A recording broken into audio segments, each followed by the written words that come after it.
Very good morning to all dear student and welcome in RX Science Section Mantra classes.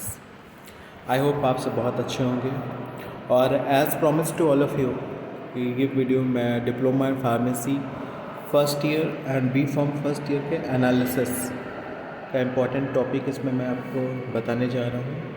I hope आपको समझ में आएगा. So guys start करते हैं. First topic is error. Error क्या है ना. As you see in the error क्या है. That is yes error here is given ना. That is difference between exact value and observe value. Error क्या है. That is a difference between exact error that is exact value and observe value. So simple guys. In simple terms you can say that कि any kind of mistake that change the ultimate result that is called error है ना. यानी ऐसा mistake जो क्या करे overall आपके क्या करे रिजल्ट को चेंज कर दे. Just like in current scenario we are just facing the main examination and in every examination you can say that you can saw that multiple choice of questions are there, MCQs are there है ना. And for every questions 4 option are there, A B C D है ना. ठीक है. One तो इसमें क्या है जैसे क्वेश्चन नंबर 1 का B सही था, सेकंड का D सही था, थर्ड का A सही मिला आपको. ठीक है. ठीक है आपने आया उसको क्लियर किया. देन जब चॉइस लॉक करने की बात आई उस कंडीशन में आपने क्या किया. पहले का जल्दी में आपने पहले का B कर दिया, दूसरे का A कर दिया, तीसरे का D कर दिया और उसको लॉक कर दिया. तो फाइनली क्या हुआ आपका जो रिज़ल्ट है वो क्या हुआ अफेक्टेड हो गया. यानी जो मार्क्स आपको गेन करने थे वो आपको नहीं मिले है ना. सो इन टर्म्स ऑफ केमिस्ट्री की अगर हम बात करें तो what is error. It is a difference between exact value and observe value. Exact value and observe value का जो डिफरेंस है दैट इज़ कॉल्ड एरर. ठीक है. इसको हम क्या इस फॉर्मूला से लिख सकते हैं. एरर इक्वल टू EV यानी exact value minus observe value. ठीक है. Now come to the classification. अब एरर तो कई तरीके की हो सकती है ना. तो इट इज़ डिफरेंट टाइप्स. कितने टाइप्स की है एरर आपके. डिफरेंट टाइप्स की. पहला है क्या आपका systemic error. First one is a systemic error और डिटर्मिनेंट एरर. इसको क्या बोलते हैं हम डिटर्मिनेंट एरर भी बोलते हैं. सिस्टमिक या डिटर्मिनेंट एरर भी हम इसको बोलते हैं. Second one is a random error. Third one is a measurement error and fourth one is a gross error. तो अगर एरर की बात करें तो they are classified in 4 category as seen in your mobile screen है ना. Now पहले error की बात करते हैं that is systemic error. Systemic error को क्या बोलते हैं. It is also 4 types. Systemic error और डिटर्मिनेंट यानी ऐसी एरर जो क्या हो डिटर्मिनेंट हो कन्फर्म हो कि हाँ कहाँ पे. तो हम इसे क्या कर सकते हैं हम इसको करेक्ट भी कर सकते हैं. ये कितने टाइप्स की हैं 4 टाइप्स की हैं. First one is a personal error. क्या है personal error means personal it means about कि कोई भी ऑपरेशन या इंडस्ट्री में कोई भी प्रोसेस है जिसमें ऐसे बंदे को हायर किया गया है जो फिजिकली फिट नहीं है. It means they are not able to carry the weight. They are not able to weigh the components of medicines. Weigh नहीं कर पा रहा है. ठीक है. या if any person are there laboratory they are unable to differentiate between red and green colour blindness वाला कोई बंदा अगर वो आ गया है ना. तो टाइट्रेशन प्रोसेस जैसे केमिस्ट्री में हम करते हैं तो एंड पॉइंट में क्या होता है कलर चेंज हो जाता है जिससे क्लियर हो जाता है कि हाँ अभी क्या हो गया ये टाइट्रेशन कंप्लीट हो गया.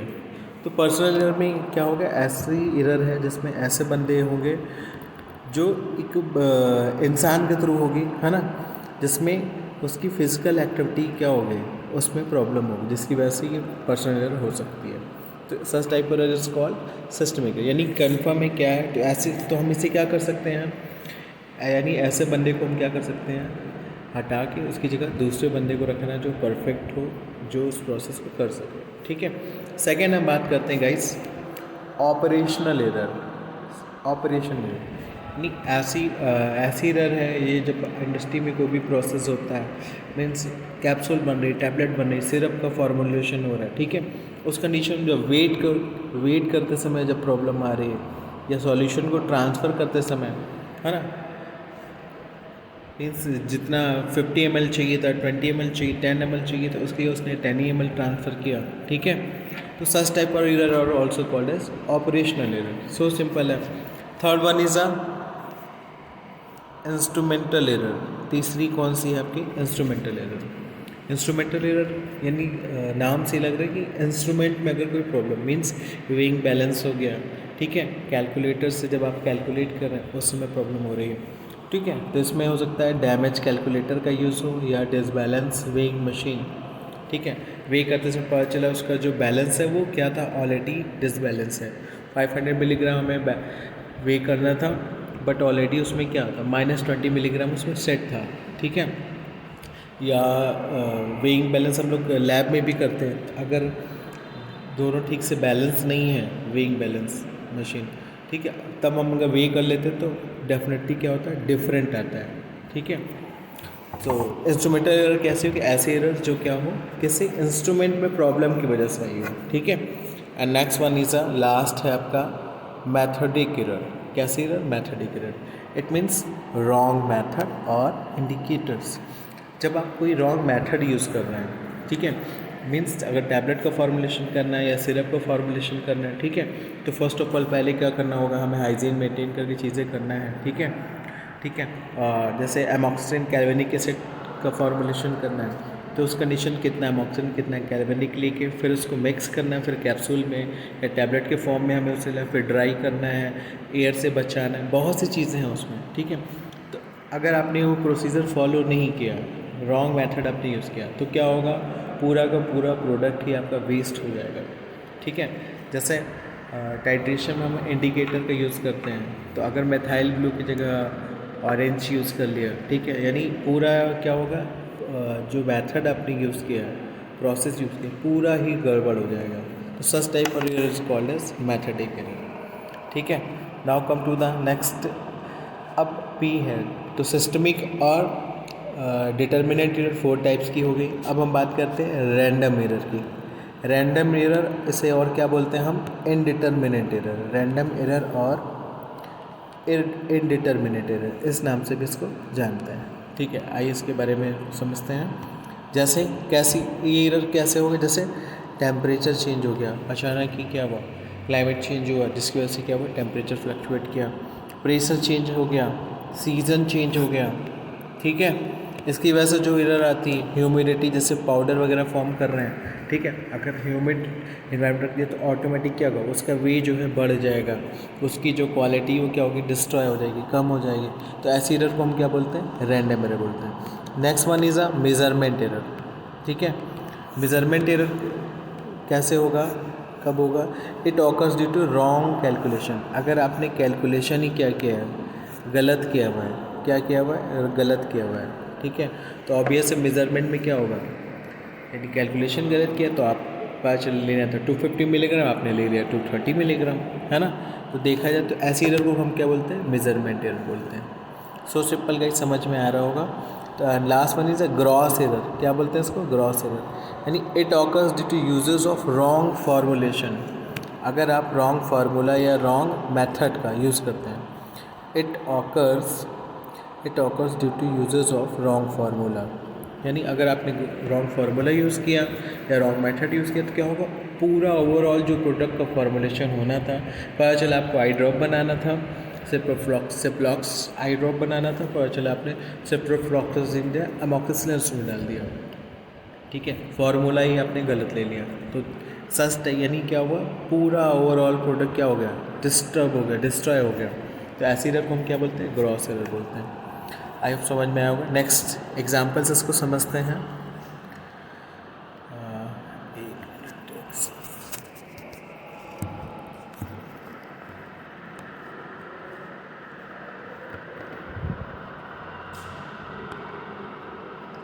आप इसका स्क्रीनशॉट भी ले सकते हैं, है ना, यहाँ से, ताकि आपके नोट्स भी फॉर्मुलेशन होते रहे, ठीक है। दिस वन इज़ स्क्रीनशॉट आप इसका ले सकते हैं आसानी से।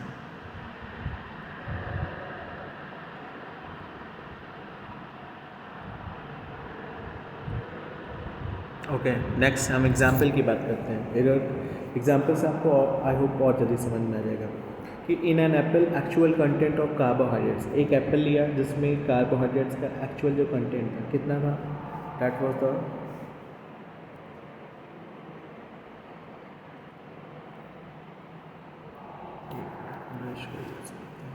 कितना था 4.5 मिलीग्राम, कितना दिया हुआ 4.5 मिलीग्राम था।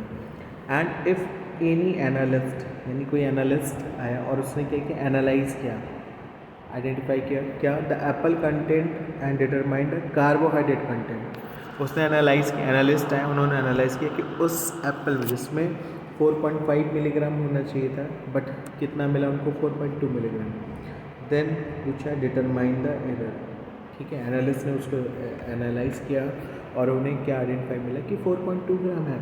तो एरर कैसे हम निकालेंगे, फार्मूला हम सभी को पता है, क्या होता है formula, error equal to exact value minus observe. Exact value कितनी थी 4.5 ग्राम एंड ऑब्जर्व वैल्यू कितनी आई 4.2 ग्राम, दोनों सब्जेक्ट किया तो एरर कितनी आ गई 0.3 ग्राम, दैट इज़ अ एरर। कितनी है 0.3 ग्राम, ये है आपका एरर। ठीक है, आई होप समझ में आया होगा। बहुत इंपॉर्टेंट टर्म्स फिर पढ़ने जा रहे हैं। एक्यूरेसी, एक्यूरेसी है क्या, मीन्स कहते नहीं कि 100% एक्यूरेसी है इसमें, ठीक है। जैसे it is defined as the closeness of the measurement to specifically, जैसे कहते हैं 100% रिजल्ट है इसका। तो 100 यानी अगर किसी का 99 भी आ रहा है तो कह देंगे कि एक्यूर है ये, इसकी एक्यूरेसी क्या है 100% की बोलेंगे, ठीक है। अभी एग्जाम्पल से उसको भी समझेंगे, ठीक है। तो इसकी डिफिनीशन समझ लीजिए। What is accuracy, it is defined as क्या है, closeness of the measurement of specific, कोई स्पेसिफिक वैल्यू है उसके नियरेस्ट कोई पॉइंट। जैसे किसी चीज़ की हम रेट बताते हैं, ठीक है, जैसे ये वॉच है, इसका प्राइस 2500 है, ठीक है। बस हमने क्या लोगों से गेस किया, अपने फ्रेंडों से पूछा, चलो बताओ कितने की मैं पड़ी होगी मुझे, है ना, वॉट एवर। तो किसी ने 2300 बताया, किसी ने 2000 बताया, किसी ने 1500, किसी ने 2400 बताया। तो इसमें से जिसने 2400 बताया, क्योंकि इसका प्राइस 2500 है, 2400 बताया, तो क्या होगा, वो उसकी वैल्यू क्या कहलाएगी, मोस्ट एक्यूरेट वैल्यू, यानी क्लोजनेस ऑफ द मेजरमेंट जो था उसकी एकदम क्लोज जो वैल्यू होगी, ऐसी वैल्यू को हम क्या बोलेंगे, एक्यूरेसी बोलेंगे। आई होप समझ में आया होगा। अब बात करते हैं प्रिसीजन।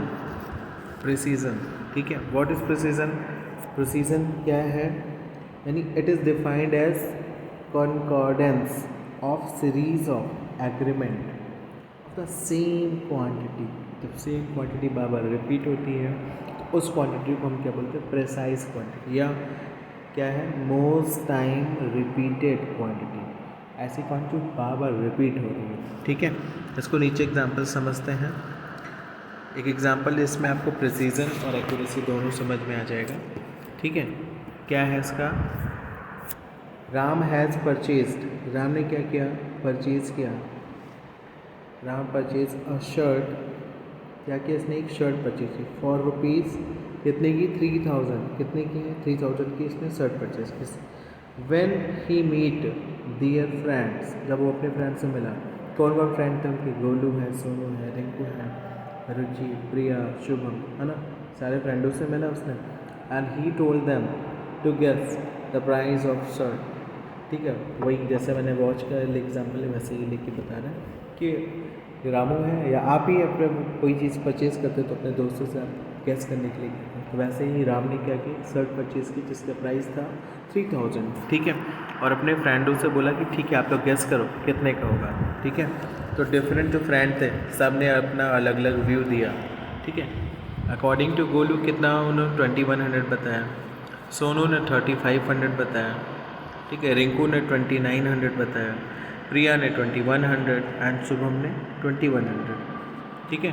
सभी जितने फ्रेंड हैं सब ने अपना अपना व्यू दे दिया। तो देखा जाए गोलू ने 20 तो गोलू हो गया आपका, प्रिया हो गई और शुभम, इन तीनों का जो प्राइस था, ठीक है, वो क्या था, मैच कर रहा था, यानी इन तीनों की वैल्यू क्या थी 2100, यानी मोस्ट टाइम रिपीटेड वैल्यू, है ना, that is called precise value, ठीक है। अब हमको यहाँ बताना है व्हाट इज़ एक्यूरेसी, क्योंकि शर्ट कितने की थी, शर्ट राम ने जो परचेज़ की थी क्या प्राइस था उसका 3000, यानी 3000 के जो नियरेस्ट जिसने बताया वो वैल्यू क्या कहलाएगी, एक्यूरेसी कहलाएगी। तो 3000 के नियरेस्ट वैल्यू किसने बताया था, इसका है रिंकू का 2900, ठीक है। तो आपका नीचे आंसर देखिए लिखा, here accuracy is 2900 rupees told by the Rinku and most precise value are 2100। Precise का मतलब क्या मैंने बताया था, ये डिफिनीशन में आपने देखा था सभी ने कि most time repeated value that is called precise value. तो मोस्ट टाइम रिपीटेड वैल्यू क्या थी इसमें, ज़्यादा बार क्या आया है 2100, एक बार, दो बार और तीन बार। तो मोस्ट टाइम रिपीटेड वैल्यू क्या हो गया आपका, प्रिसाइज वैल्यू कितनी है 2100। ठीक है, आई होप आपको समझ में आया होगा। इसका आप स्क्रीनशॉट ले सकते हैं और नोट्स बना सकते हैं। ठीक है, for looking up more updates, please subscribe my channels and visit properly. Thank you.